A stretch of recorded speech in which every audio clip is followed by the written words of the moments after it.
about 4 different words, 4 different ideas, 4 different concepts that we can apply to a life, and the whole talk about life in the word life as a whole, and the reality that we're living in, and all sorts of things like that. And the 4 words are fairness, frustration, futility, and function. 4 F words, and I want to talk about how they all mix together and how they have an effect on the implications and our understanding and recognition of the concepts and the reality that we're living as a whole, and recognizing it as something and all the different things that we're doing in here in this life that we're doing. And the first one is fairness. The first idea I want to talk about is fairness and the implications and the understanding surrounding fairness in the world that we're living in, and how it can't be practically applied in any meaningful way beyond from our own perspective. Fairness can't be practically used from an outside perspective, because there is no outside perspective controlling everything. And even if there was an outside perspective, the outside perspective couldn't affect one thing without the implications of something else happening with something else, unless this person, obviously like a god controlling everything, knew that the best way to affect the pieces, if not just letting all pieces live harmoniously, say the sentient beings, without any kind of implication of some kind of cause and effect of where to start that to make sure all the best possible things happen. Say you give this person a piece of candy and everything else happens perfectly, but there obviously has to be a cause and effect that caused that person to get the piece of candy. Otherwise, it would be magic, and we're not dealing with magic here. So obviously, the cause and effect, the God that we're dealing with is the theoretical understanding of the deterministic universe that we're living in, and the implications of the first cause on the rest of the pieces in the game that we're playing. So what I mean by this is the game that we're playing in is based off of the one cause that happened that caused every other cause and effect to happen. At least from our point of view, we're the pieces, the other pieces, we're the ones implying, and at least from our understanding, having all these other implications on all these other moving pieces, either inanimate, animate, sentient, not sentient. And we're the one having all these implications, thinking that we have a cause and effect, that I answer the phone, that has a cause, or I pick up something, that has a cause and effect, and it keeps on going on and forth. But these are just illusions of cause and effect. Cause and effect in and of itself is an illusion. Not just because deterministically that's what we're living by. These causes and effects are an illusion, because the first cause is what caused all these other pieces to keep moving. It's sort of like a mechanized, gear-controlled, bouncing cube, like a table that keeps moving around an encased chessboard, and the encased chessboard is bouncing around, and it has all these pieces on it, a very large one with a lot of pieces, almost small enough that all these different pieces just can move together, constantly bashing against each other, and bouncing against each other, and having an implication on each other. And the only implication, the only cause that matters, any meaning, the cause and effect, everything, we're living in the effect right now. All these bouncing pieces is the constant moving effect. And from our point of view, obviously, we can go down to any kind of level and look at all the causes and effects and all these different implications happening on the molecular, atomic level, leading all sorts of implications, all sorts of levels, leading to all sorts of different levels of cause and effect, leading to all sorts of different things, leading to some kind of future. And obviously, from our point of view, we can only look back and apply determinism, this idea that something has happened, and that's the way it happened. And where I am now is where it is led. And when I say that, it's even the recognition has led to is a deterministic thing, and recognizing all these past events are irrelevant. And it's the first cause, the first cause, based on all these other causes and effects after it. That's the true meaning of recognizing exactly where we came from. So the first cause is the one and only cause that really has any meaning. The pushing of the button, to cause the mechanisms and the gears to start turning, to cause this kind of bouncing mechanism, this hydraulics mechanism, shaking mechanism, to cause this encased, this glass encased or whatever encased, whatever you can think of, whatever material encased chessboard keeps bouncing around all these pieces and having them and living out the effect of the first cause. And of all these, obviously, we can make the distinction, at least from our point of view, looking at all these distinctions, where all these other distinctions, these causes and effects that are implied by all these different pieces moving and touching each other are completely irrelevant. And the only relevant cause is the first cause that happened to begin with, because all of these moving pieces are the effect in a whole. But from our perspective, we can see all sorts of causes and effects, at least from our point of view, looking at the things that we do, and seeing that we have some kind of free will. This free will that we have is nothing more than a perceptual thing, a recognition, recognizing I have an awareness. It's spatial awareness, recognition of the things that are happening outside of me. But my hand is moving the way it was going to move anyways. It's, you could say, subconsciously, based on these mechanisms of determinism on a biological level, but it's also based on a biological level that's based off of this deterministic idea of things just causing and affecting, leading to one thing or another. The biological processes leading up to this kind of mechanism that created the biology, which created these mechanisms moving and gears moving on a biological level. Like I said, from the molecular level, to the universal level, all these things working in one to create some kind of mechanism that causes, or that all works in one to make a mechanism that works on its own. And the only strange thing that we have is this awareness, the ability to learn, to recognize, and to change things based on an awareness of the surroundings that we have. And moving and interacting with the world in a different way that hasn't been, we haven't seen anywhere else. There's no other example of this kind of self-propelling mechanism, at least from our point of view, recognizing something moving on its own, some kind of free will, not just a rock being controlled by the wind, or some kind of something blowing in the wind. Any kind of example you can think of. So fairness, back to the idea of fairness. We're just moving, we're playing out a game, constant moving, the one effect based on the initial cause. Fairness is something that can't be applied on some kind of, on an outsider's level, something looking at the game from the outside, but there is no outsider's level, and obviously the effect the outsider has would just be the initial cause leading to some kind of cause that would lead to some kind of minimizing, some kind of mitigating of the torture or the suffering that someone would have, and that's all about the fairness game, getting what you deserve. It's based off this idea of deserve, what we deserve, but based off of, it can't be practically, that's the point I wanted to make, is it can't be practically, you can't practically apply this idea of fairness and deserve, because this idea of fairness and deserve is based off of cause and effect, based off of different events. A person that's a serial killer obviously maybe had abusive parents. Who do you blame then? Who deserves what now? Is it the parents? Is it the grandparents that caused the parents that abused the person that ended up being a serial killer? And the serial killer, obviously the person that didn't die, the family, ends up wanting to take revenge and do something and get what he deserves. We're playing by a self-propelling mechanism, a complete chaotic mechanism from our point of view, based on it's a chaotic mechanism moving in its own way, based off of deterministic forces that we, from our point of view, we think we have control over, but we don't have control over. It's a mechanism that's working on its own, based off of the first thing that happened, the first cause, the cause. And it's something that can't be applied. And if it could be applied, it couldn't be applied in any other way except the same way, except to mitigate any kind of suffering and the best possible outcome. But like I've mentioned before, the life is created by problems. Life is a problem in general. So mitigating all sorts of, getting the best possible outcome for everything, it's not practical. And the idea of applying fairness to any kind of life game would not make much sense, because the fairness would in itself create unfairness. Because the fairness would in and of itself create a bias in the system, causing a fairness based because a person made a mistake or did this or did that. A fairness would lead to another fairness, which would lead to probably another fairness. There's so many pieces, so many things working. The mechanism can only work in so many ways and do so many things in so many ways and apply whatever physics that are controlling this mechanism to work in so many ways. So the fairness would lead to inevitable unfairness, unless you can press a magic button and hopefully make everyone a non-evil a being that works in a very fair way. So fairness can't be applied in a whole.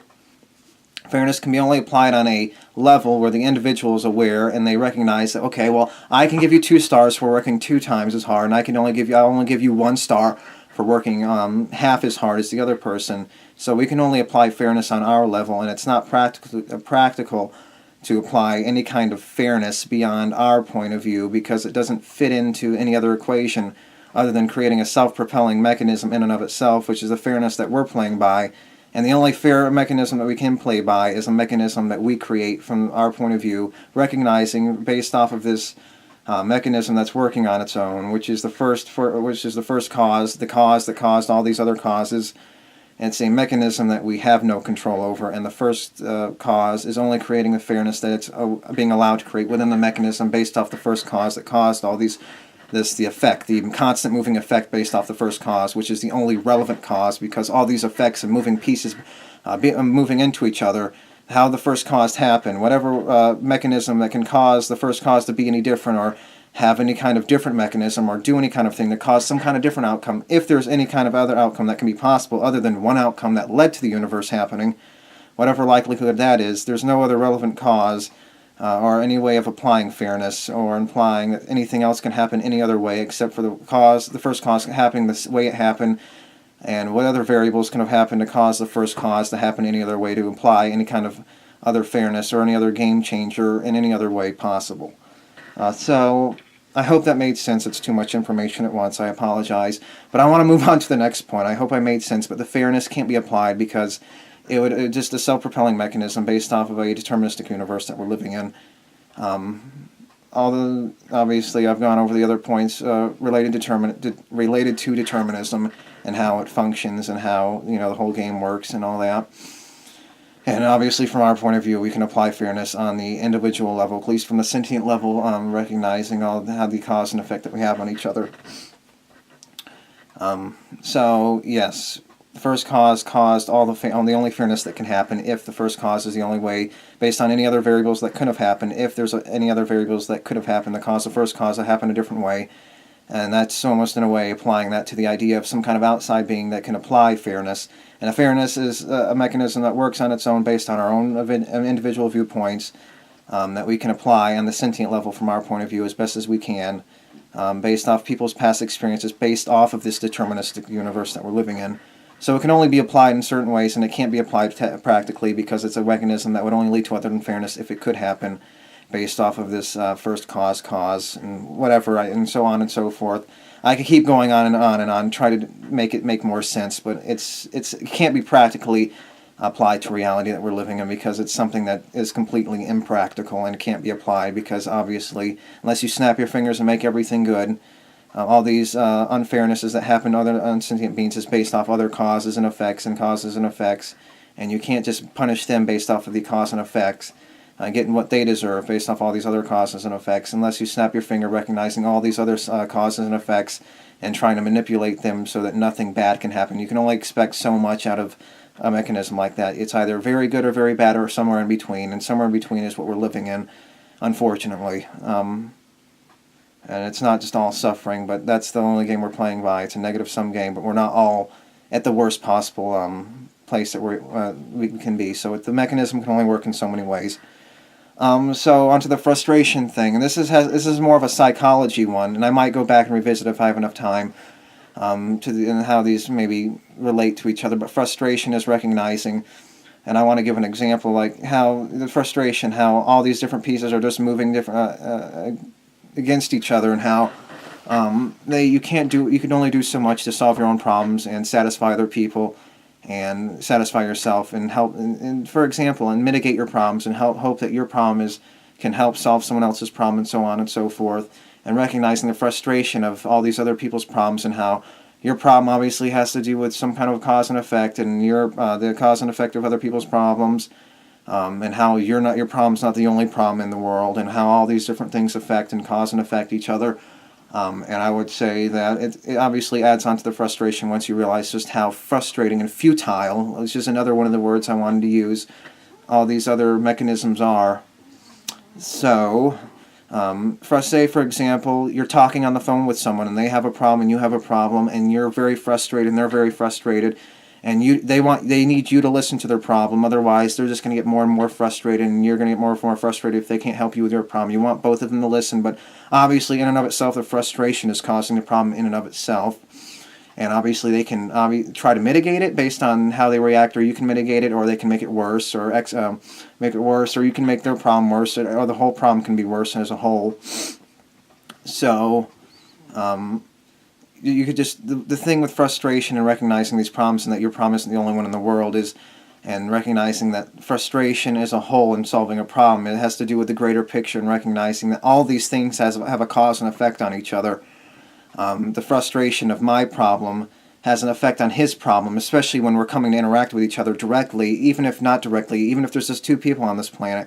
Something's going to find a way to cause some kind of frustration, recognizing futility and the fairness game and the function of the world that we're living in based off of these different kinds of mechanisms that we're using and applying. So the fairness thing, you're talking and you want him to solve your problem, and he wants you to solve his problem, and you can only do so much to mitigate both of your problems. And the only thing you could really practically hope out of this is that one of you is willing to put aside your problem.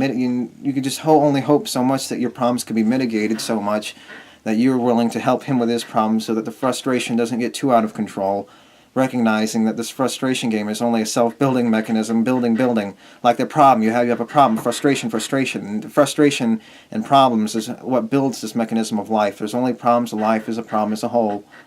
So all you can hope to do is that one of you is willing to help solve the problem, hope that the way that everything hopefully works out is that you can hopefully help mitigate your problem. And looking back at the obviously, if you beyond this problem, looking back at your frustration, hope that obviously you got past the frustration if you're beyond the frustration, but recognizing that frustration still did happen, like the whole idea of suffering, and it's still happening. It still has a meaning, even if no one's there to hear the tree to fall in the forest, or no one's there to experience the pain, even though they're dead or they're no longer in that state. The frustration still happened. It still led you to where you are, either good in a bad state, and how these things obviously have an effect on the welfare, since there is no accomplishment, no goal other than to mitigate suffering and to make the taking care of these sentient beings. Obviously, since you still got by and you still live past the frustration of you're getting your arm cut off and you wanting the other person to listen to you, doesn't mean the arm didn't get cut off and you're still suffering and things could have happened a different way. You can recognize that, and obviously your frustration is making that worse. And just because it's over with doesn't mean it didn't happen, and doesn't mean that something couldn't have happened some other way, even though from your own point of view is the thing that's fooling you into thinking that something could have happened some other way, and making you almost in a way more frustrated, recognizing that you made a mistake but it didn't happen any other way, and recognizing that can obviously frustrate you more, and recognizing that your only problem is not the only problem on the face of the planet. That can obviously frustrate you more. And all sorts of things can add on to this frustration. And just because something happened a certain way, you're done with the frustration, doesn't mean the frustration had to happen, but it was going to happen anyway. And once something's done, it's done and over with. And once you look back, that's when you recognize the way that things were going to happen. And hopefully you can look forward and say, I hope things get better from the point of view that where I am now. Or I hope things don't get worse because I think I'm feeling in the best possible way possible. And that goes, I'm feeling as good as I possibly can. And that obviously mixes with the futility thing. And the futility thing is basically recognizing the futility of all this frustration, all these different mechanisms, the function that we're working with. And I'm sort of mixing them all together now. The function that we're working with, the function of life, recognizing the frustration. Why am I here to begin with? All these different things that you can get frustrated by. Frustrated is obviously one of the more important words in this one, because the frustration obviously can be applied emotionally from our point of view. The thing that we're experiencing, even though we are living based on our own, the pieces that we were, the moving mechanism that we're a part of, the futility of recognizing, if I wasn't here, the function that all of my ancestors did or were a part of to get me here, the futility, why do they do it? I can't blame them because they're just a mechanism. It's already done with. I'm already here. I want to blame them. All my problems are based off them. Everything that they did led up to where I am now based on this frustrating situation of me getting my arm cut off and wanting to talk to someone. They have a problem too, and all these things just build up, and you realize there's nothing you can do about it. Everything sucks, no matter how hard you try. And that's life, and life requires frustration. It requires a moving on. It requires a forwarding, a moving on of constantly trying to fight something. And there's nothing you can do but sit there and take it and hopefully try to mitigate the problem as best you can. Hopefully looking forward into the future that something can change for the better, but looking back in the past and saying, why did these things happen to lead me to where I was now, leading me past this frustrating point. I didn't need to experience that frustrating point, but it led me to where I was now. I'm not frustrated anymore. I could be frustrated. I'm not. I'm confused. All these sorts of things, this frustration, it's obviously this is psychology I'm talking about, but psychology was what makes this mechanism, this life mechanism, mean anything to anyone, because that's exactly what means anything. And if you don't feel anything, you might as well be dead because you're not feeling anything. And the mechanism that creates this frustration is feeling. And without this feeling, what's the point in living? So obviously that's a frustrating fact. Coming to terms with these facts is frustrating. Recognizing the futility and the function, recognizing why am I here, all this frustration. You say, why did my ancestors end up having why did they end up having me? Why am I here anyway? All these things can build up in frustration. The emotional response to these kinds of things can obviously be very frustrating, and they build up over and over and over and over again.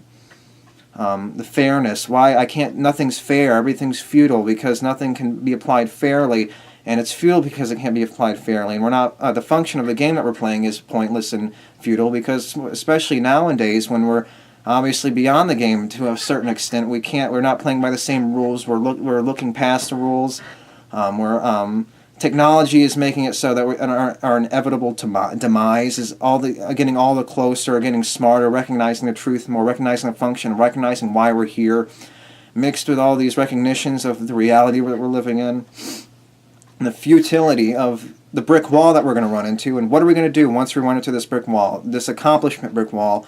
It's all about maintaining them. Maintaining what? For what reason? We're maintaining a game that has nothing to do with anything except satisfying the frustrations and problems that we need to have to make the game worth living to begin with. And that's obviously a very frustrating fact you have to deal with, especially once you recognize it. Sometimes you can just live in the moment. When you're obviously past memories, even if it's back when you're 5, or when you're 12 or 16 or 20 or whenever it was, or looking back at the past, whatever year or whatever point of view you're looking at, they're all the same. They're all fleeting. You're looking back at the past. Oh, that's the way it was going to happen. Lead me to my whatever life I'm living now, this very moment I'm living now. And it's all fleeting. It's all happened. It's all in the past.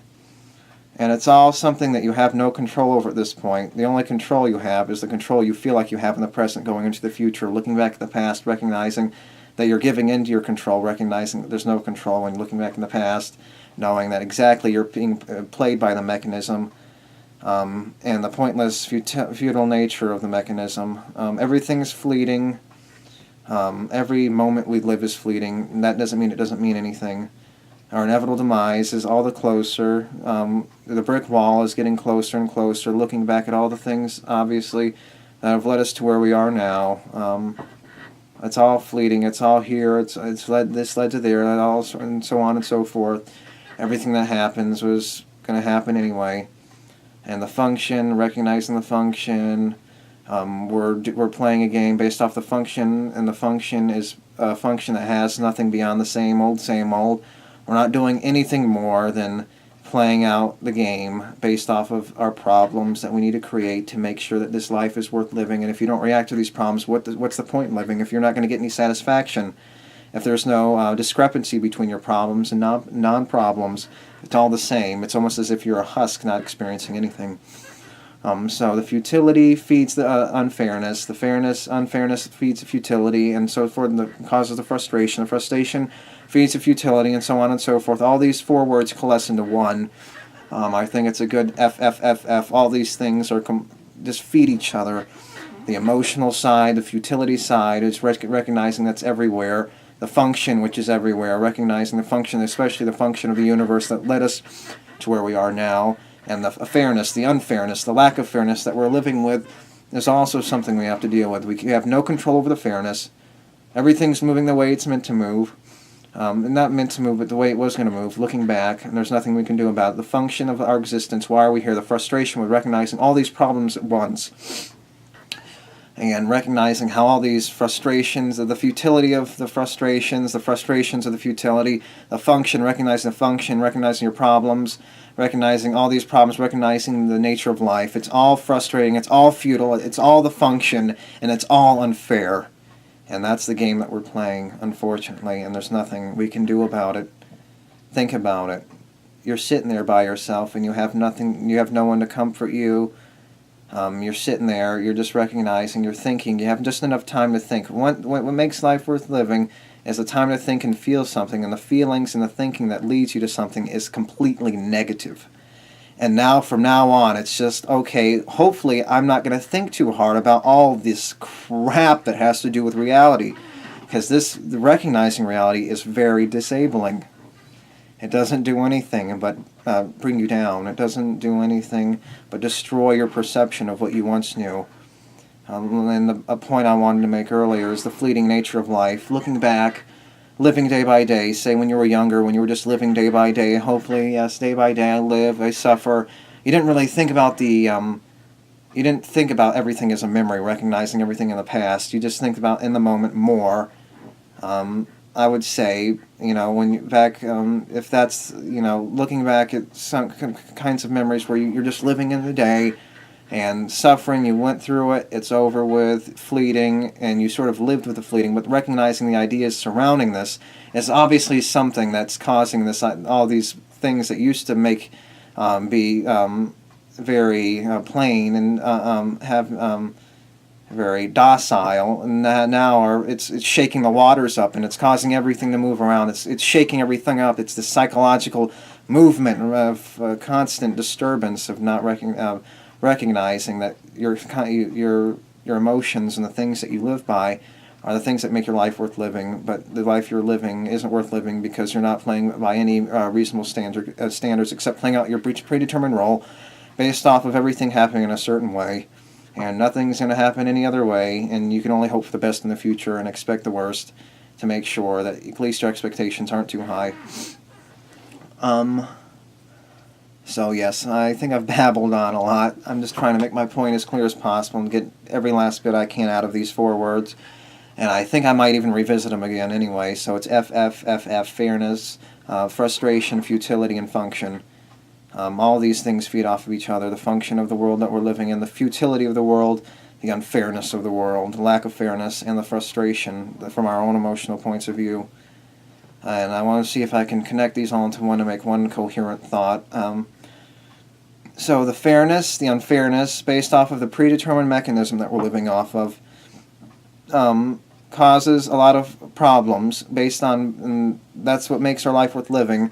The sentient life worth living, recognizing that we need problems, we need these problems so that based on the negative sum game that we're playing, we need these problems to make our life worth living, and we're doing this game, and we're playing this game based off of these frustrations that we need to make to feel good and get our satisfaction out of getting out of these states of mind, and the frustration of recognizing these problems and the futility of certain situations, recognizing once you reach a certain point. And I do think it takes a certain point in recognizing these things and experiencing these things for yourself to recognize just how frustrating and futile it can be and how unfair it can be. I think a lot of people recognize it, just they don't recognize it perceptually in the same way. They don't think about every implication that everything has. They don't think about everything based on a certain circumstance, based off of all these different, based off of the perception of recognizing all these things and the implications that all these things have, and recognizing them and perceiving them and having them control you. These thoughts control you completely. So the fairness obviously leads to frustration. Recognizing the futility leads to frustration, and the frustration leads to futility, and recognizing that the frustration that you keep on having, the problems you keep building up are futile, and there's nothing you can do about the problems that you have except keep on fighting these problems and making sure that you keep on fighting, going in and out and in and out.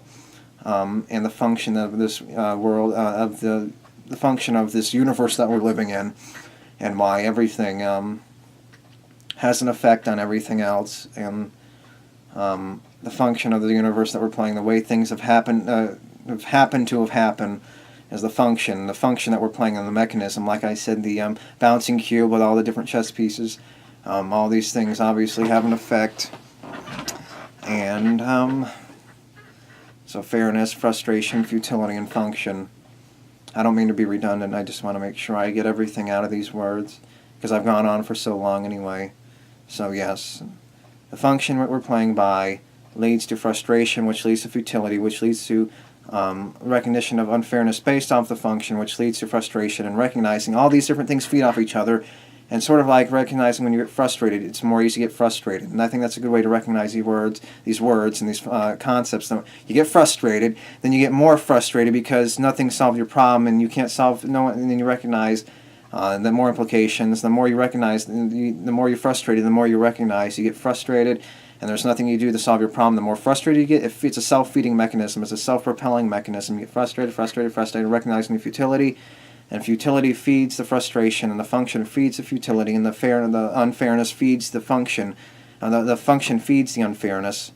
For whatever happens based on whatever things and how the chess pieces manage to move into each other, and the futility is based off of there's nothing you can do about these functions, and the fairness and the futility based off these things causes frustration, and the frustration can feed off of any one of these things based on our own emotional points of view. So the fairness, frustration, futility, and function. I hope I explained these words good enough, and I appreciate you for watching, and I hope I explained these enough, and I might come back to them later on. So I appreciate it, and I hope this was a coherent enough video. I know I was redundant. I hope that at least you understand some of the points I made in this video, and I hope I didn't go off on a limb too much. So I do appreciate it, and till next time, bye.